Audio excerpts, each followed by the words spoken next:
జరగాలి, అది మీ జీవితంలో జరిగించాలి. ఆమె అన్న వాళ్ళంతా కూడా ఖాళీగా ఉన్న రోజు మందిరంలోకి వెళ్ళి మా గురించి ప్రార్థన చేయుదురుగాక. ఈసారి వచ్చిన తర్వాత మీ అయ్యగారిని అడుగుతా. అందుకే మిమ్మల్ని అందరూ ఏడు తీర్థం వీళ్ళందరూ వచ్చారు లేదండి.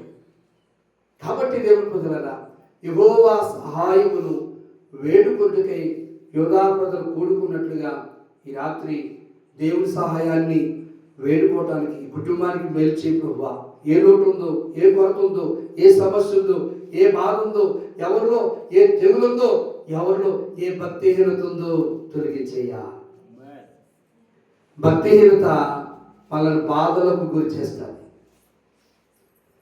భక్తిహీనత మనలను శ్రమల పాలు చేస్తుంది. భక్తిహీనత మనలను నష్టానికి గురి చేస్తుంది. అందుకే సియోనులో నుండి విమోచకుడు వచ్చి యాకోబులో ఉన్న భక్తిహీనతను తొలగించను. అక్కడ ప్రార్థన చేశాడు కనుక ఇక నీ పేరు యాకోబు కాదు, ఇశ్రాయేల్, దీవించబడిన సంతానం, ఆశీర్వదించబడిన సంతానం. ఇంకొక మాట మీకు చెప్పరండి, సమయం లేదు కాబట్టి నేను ముగిస్తాను. యాకోబు ఏమనంటే, నువ్వు దీవించే వరకు నేను విడిచిపెట్టను. లోకసభ దీవులు కాదండి, 200 మేకలు, 200 గొర్రెలు, ఒక 10 మేకపోతులు, ఒక 10 గొర్రెపోతులు, ఏమండి ఒంటెలు, ఏమండి ఆవులు, ఇవన్నీ కూడా అన్ని ఇచ్చి యాషావుకు కానుకగా పంపించాడు యాకోబు. అంటే ఎంత ఆస్తి ఉందో చూడండి, ఎంత ఐశ్వర్యం ఉందో చూడండి. అయినా కానీ నువ్వు నన్ను దీవిస్తేనే కానీ విడిచిపెట్టన్నాడు. దీవెన ఏమిటంటే ప్రాణహాని కలగకుండా ఉండేది దీవెన. దేవుని స్తోత్రం. అంటే ఇంత ఆస్తి నా ప్రాణాన్ని కాపాడలేదు, నా భార్య, నా పిల్లల, నా ప్రాణాన్ని కాపాడలేదు. ఇటు చూస్తే లాభాలు వస్తున్నాడు, ఇటు చూస్తే 400 మంది తీసుకుని యాష వస్తున్నాడు, అయిపోయింది తప్పని అనుకున్నాడు. ఇక తెగించి ప్రార్థన చేశాడు, నువ్వు దీవించే వరకు నేను విడిచిపెట్టను. దీవించాడు లేదా?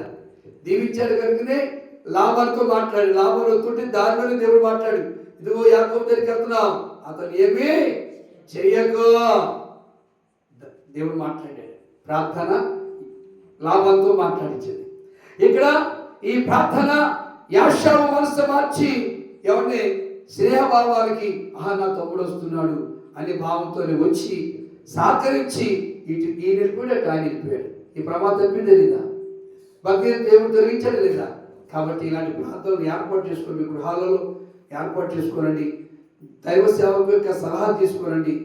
దైవ సేవకు యొక్క సలహా తీసుకొని మరి మీరు ఖాళీగా ఉన్నప్పుడు ఇంటి దగ్గర ఉండకుండా మీ మందిరంలోకి వెళ్ళి, ప్రభా నా భర్త మారాలి, నా కొడుకు మారాలి, నా అల్లుడు మారాలి. ఎందుకంటే పురుషులు మారట్లేదు, పురుషులు ప్రార్థనకు రావట్లేదు. పురుషులు మారాలి. ఆనాడు అబ్రహాము పిలిచే దేవుడు మారాడు, దీవించబడ్డాడు. ఇస్సాకును పిలిచే దేవుడు మారాడు, దీవించబడ్డాడు. యాకోబును పిలిచే దేవుడు మారాడు, దీవించబడ్డాడు. యోసేపును పిలిచే దేవుడు మారాడు, దీవించబడ్డాడు. మరి మీ భర్తలు మారకపోతే మీకు దీవులు ఎట్లవుతాయి? మీ భర్తలు మారడానికి 2026లో ఏకాంతంగా మందిరంలోకి వెళ్ళి ప్రార్థన చేయండి, దేవుని ఆశీర్వాదం పొందండి. ఆయన సహాయాన్ని మనం వేడుకోవడానికి ఈ రాత్రి కూడుకున్నాం కనుక ఈ కుటుంబ క్షేమం కోసం మీరందరూ ప్రార్థించాలని మనం చేస్తూ మాటలు ముగిస్తున్నాం. ప్రభు ఈ వాక్యం మనందరి ఫలింప చేయను గాక. ఆమేన్. ప్రార్థన చేసుకున్నాం.